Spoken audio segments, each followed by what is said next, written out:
میرے والد صاحب ہمیشہ کہا کرتے تھے کہ ادب خالہ کا گھر نہیں ہے کہ تم کسی کے نام کی بیساکھیوں کے سارے چلے آؤ. جی اس میں محنت کرنی پڑتی ہے. بے شک. اگر تمہیں مشاعرہ یا کوئی سم پڑھانا ہوتا تو میں تمہیں 10ویں جماعت میں جب تھے تبھی پڑھوانا شروع کر دیتا. جی لیکن میں چاہتا ہوں کہ تم اپنے پاؤں پہ چل کر اس میں سر اٹھا کر آؤ. واہ واہ واہ. ورنہ لوگ میرے نام سے منسوب کر دیں گے جی کہ والد شاعر ہے، بیٹے کو لکھ کے دے دیا.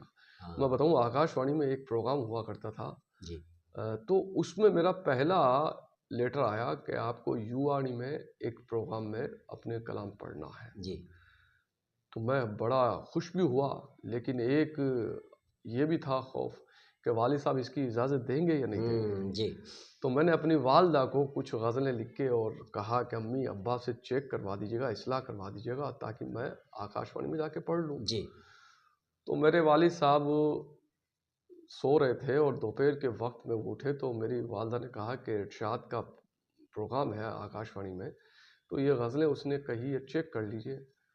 میرے والد صاحب نے وہ غزلیں دیکھی بھی نہیں اور انہوں نے پھاڑ کے اور ڈسٹ بن میں ڈال دی. اور میں پردے کے پیچھے سے وہ منظر دیکھ رہا تھا. جی تو مجھے اس وقت یہ محسوس ہوا کہ یار ہر والد یہ چاہتا ہے کہ اس کا بیٹا آگے جائے، پہنچے، نام کمائے، شہرت کمائے. لیکن میرے والد صاحب نے تو میری کلام کو دیکھا ہی نہیں. جی تو انہوں نے، میرے والد صاحب نے مجھے دیکھ لیا تھا. جی تب انہوں نے مجھے بلایا ہاں اور بیٹھا کے کہا کہ بیٹے یقیناً تمہیں برا لگا ہوگا، ہاں لیکن میں یہ چاہتا ہوں کہ ابھی ادھر مت آؤ، جی کیونکہ ہم نے بہت سارے شعراء کا حشر دیکھا ہے جی کہ جو کسی سے لکھوا کے لاتے ہیں اور وہ کچھ دن چل پاتے ہیں لڑکھڑاتے ہوئے، اس کے بعد ان کا اتا پتہ بھی نہیں ہوتا. بالکل بالکل بالکل. ٹھیک ہے، تو میں چاہتا ہوں کہ پہلے تم کالج پورا کر لو، اس کے بعد تم شاعری میں بہت آنا. اچھی نصیحت تھی. جی، اور یہ خدا نے ہنر دیا ہے تو تمہارا کہیں نہیں ضائع کہیں جائے نہیں گا، جائے گا. بالکل بالکل. اس بے لیے شک. پہلے اپنی تعلیم مکمل کرو. بالکل.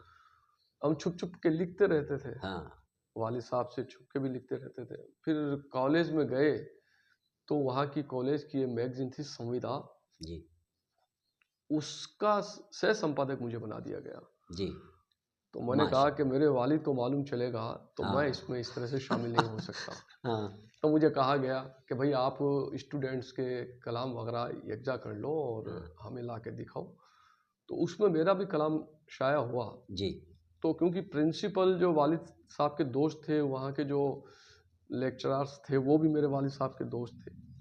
تو وہ جب میگزین چھپ کے آئی، شائع ہو کے آئی، تو میں گھر نہیں لے کے گیا. میں نے کہا کیا پتا والد صاحب دیکھ لیں تو مجھے. جی وہ ان کے دوستوں کے ذریعے وہ میگزین آ گئی گھر میں.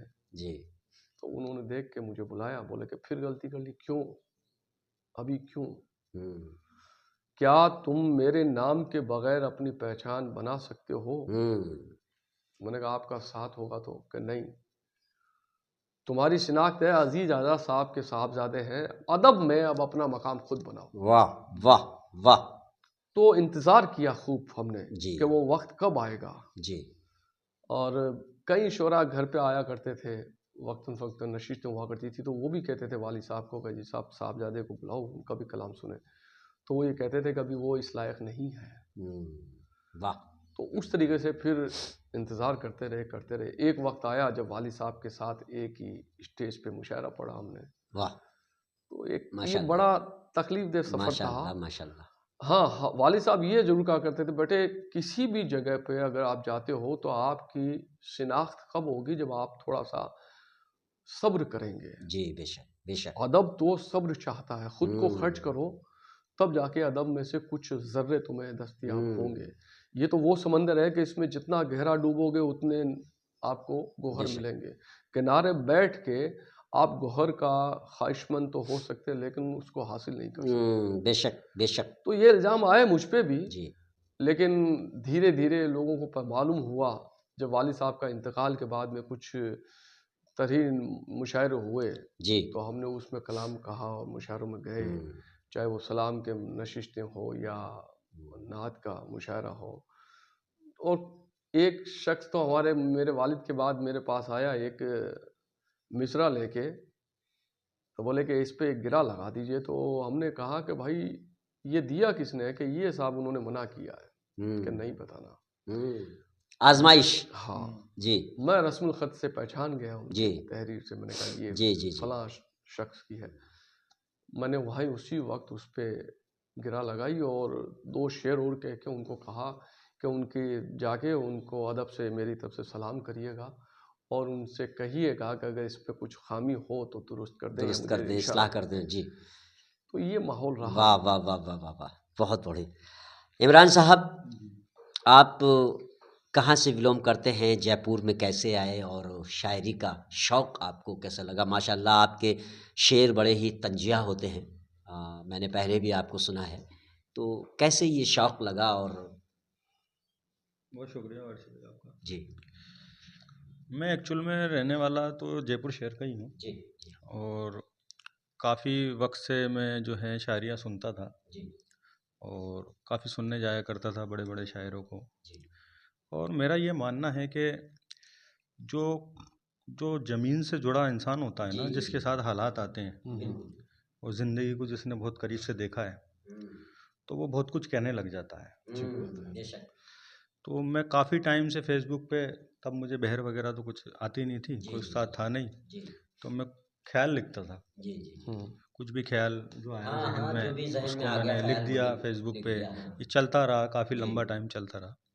ابھی تقریباً 5 سال پہلے تک پھر مجھے چیزیں کسی نے بتائیں، جو میرے تھے، انہوں نے بتایا کہ کس طرح بہر میں لکھتے ہیں، کیا کرتے ہیں، ردیف کیا ہوتا ہے، قافیہ کیا ہوتا قافیہ ہے، کیا زمین ہوتا ہے، کیا ردیف ہوتی کیا ہے. ہوتی ہے، زمین کیا ہوتی ہے.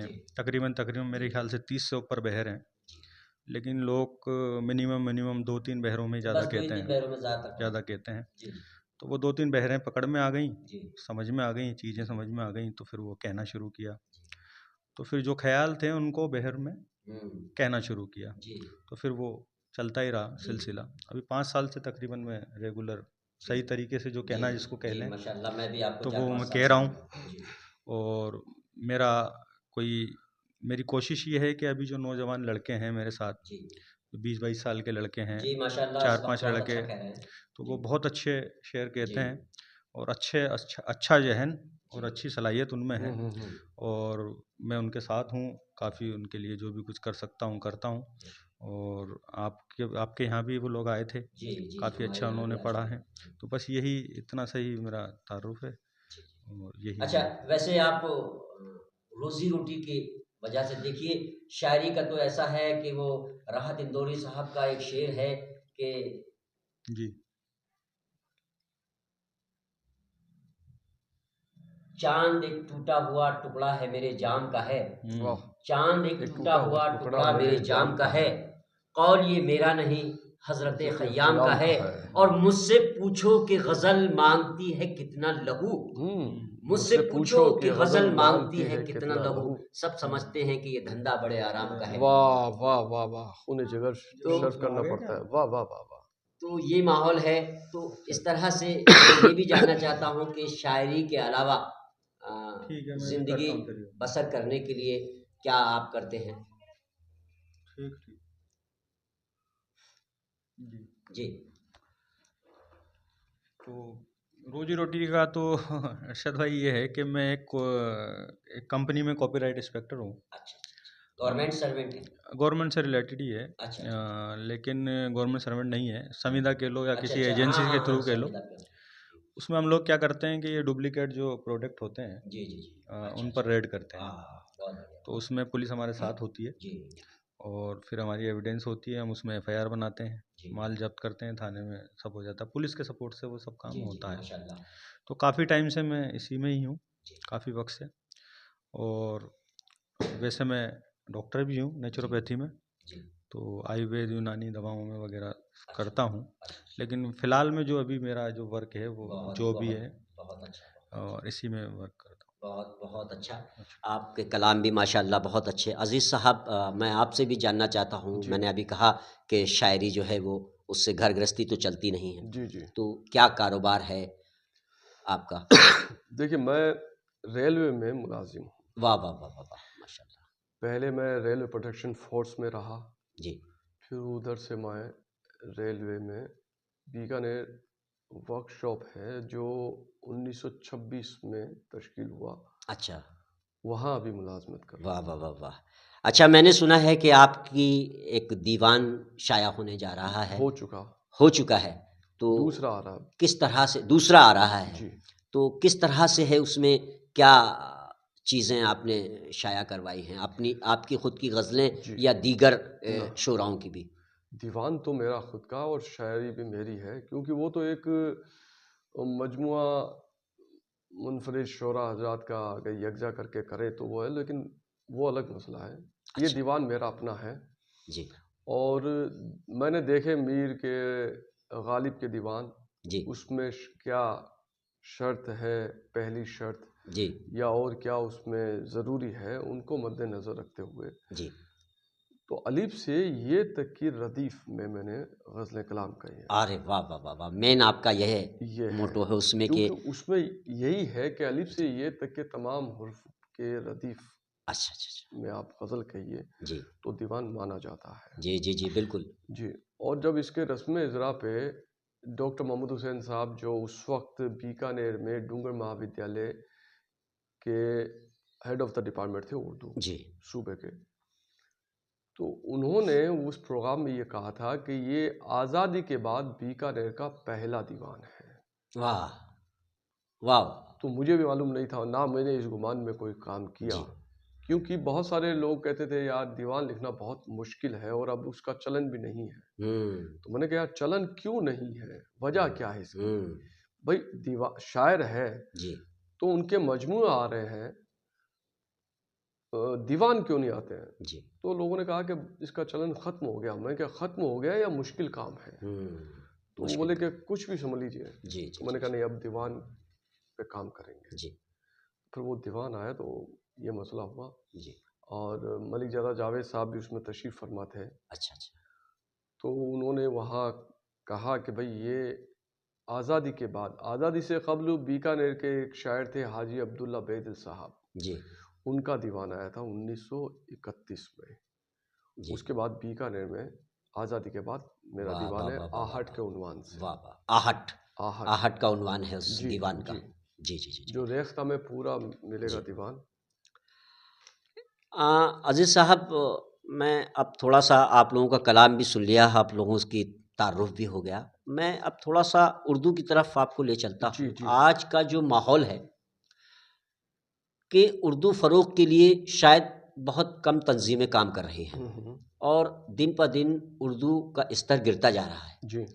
تو اس سے متعلق آپ کیا کہنا چاہیں گے؟ آخر ایسا کیوں ہو رہا ہے؟ دیکھیے، اردو زبان کے ساتھ میں جب یہ جوڑ دیا جاتا ہے کہ یہ زبان ایک خاص لوگوں کی ہے جی تو لوگ پھر اس سے دوریاں پہناتے لگتے ہیں. اب آپ دیکھیے، اردو زبان یہیں سے ہندوستان میں ہی پیدا ہوئی، یہیں فروغ پایا اس جی نے، اور آج لوگوں کے زبان پہ آباد ہے. جی چاہے رسم الخط نہیں جانتا ہو وہ جی اردو کا، جی جی لیکن اس کے باوجود بھی اردو زبان سے متاثر ہوتے ہیں. اس کی جی وجہ یہ کہ شعر جو سنے جاتے ہیں اس میں جو ایک شیرینی اس کا لہجہ ہے اردو لفظوں کا، وہ بڑا دلکش ہوتا ہے. جی تو شاعروں نے بڑا کام کیا ہمیشہ کہ اردو زبان میں شعر کہے اور عام عوام کے ان احساسات کو بیان کیا جو وہ سمجھ تو سکتے ہیں لیکن کہہ نہیں پاتے ہیں. اس زبان کو انہوں نے، اب دیکھیے آپ دیوناگری میں بھی اردو لفظوں کا استعمال کیا جا رہا ہے. ہاں ہاں ہاں. لیکن ایک بات یہ میں اور کہہ دوں کہ آج دیکھا جاتا ہے کئی جگہ کہ جو اردو کے شعراء حضرات ہیں جی کہیں کہیں وہ بھی اس طرح کی باتوں میں دیکھے جاتے ہیں کہ بھئی جو شاعر اگر اردو رسم الخط میں نہیں لکھے گا وہ جی اردو کا دشمن ہے. بالکل بالکل بالکل. آپ کوئی نیا شاعر، کوئی نیا انسان اگر شاعری کی طرف آ رہا ہے تو اسے آپ حوصلہ بڑھائیے بالکل کہ بھئی آپ اردو زبان کو استعمال کر رہے ہیں بیان کرنے جی کے لیے، تو دھیرے دھیرے رسم الخط بھی سیکھیے تو اس جی کا حوصلہ بنے گا، وہ اردو رسم الخط کی طرف آئے گا. لیکن آپ اسے آتے ہی یہ کہہ دیتے ہیں کہ نہیں یہ تو ہندی میں لکھ کے لاتا ہے، یہ کہا کہ شاعر ہاں ہے، ہاں ہاں ہاں. تو وہ اردو کی طرف آنے والا شخص واپس لوٹنے لگتا ہے. جی تو یہ اچھا، اردو کے فروغ کے لیے بہت ساری تنظیمیں کام کرتی ہیں لیکن وہ صرف اپنے نام کے لیے کر رہی جی ہیں. شعراء حضرات کو یا جو شاعری سے متاثر ہوتے ہیں جی ان کو اردو کی محفلوں میں لایا جائے، اس طرح کی محفلیں آراستہ کی جائے. جیسے آج آپ اردو کے متعلق یہ پروگرام کرتے آئے ہیں، جی جی تو آپ کا بھی بڑا کیا ہے کہ رول ہے، آپ جیسے نیوز چینل والوں کا بھی بڑا رول ہوتا ہے. اور اردو نے ایک سب سے بڑی بات ہے کہ اردو نے اپنا دامن اتنا وسیع کر دیا کہ اس میں بہت ساری زبانوں کے لفظیات آ کے پیوست ہوئے، جی اس میں شامل ہو گئے اس خوبصورتی کے ساتھ جی کہ بولتے وقت یہ محسوس ہوتا ہے کہ یہ اردو کا ہی جی ہے، جی جی جی بالکل بالکل اردو کا ہی بالکل لفظیات ہے. بالکل. اب آپ دیکھیے کہ اردو زبان میں جو ہندی کے، جو اودھی کے، چاہے وہ ادھر سنسکرت کے لفظ، وہ تمام لفظیات اس کے اندر شامل ہے، لیکن اس طرح سے شامل ہے شیر و شکر کی طرح کہ کوئی کہہ نہیں سکتا کہ یہ اردو نہیں ہے. تو اردو نے اپنا دامن وسیع کیا، تب اردو آج موجود ہے اور یہ کبھی ختم نہیں ہوگی. بے شک بے شک. چاہے کتنا ہی کوشش کر لے لوگ اس کو کسی خاص طبقے کے بتا کر، کیونکہ یہ لوگوں کے مزاج میں رس بس گئی ہے. بالکل بالکل. اور اس طرح شامل ہو چکی ہے کہ اگر آپ کہیں ادب کی محفلوں میں جا رہے ہیں، اگر اردو زبان کا بولنے والا اگر میں سنائی نہیں دیتا تو لوگ کہیں گے یار شاعر نہیں ہے کہ یہاں پہ. ہاں بے شک بالکل صحیح. شاعر کو لاؤ. صحیح بات.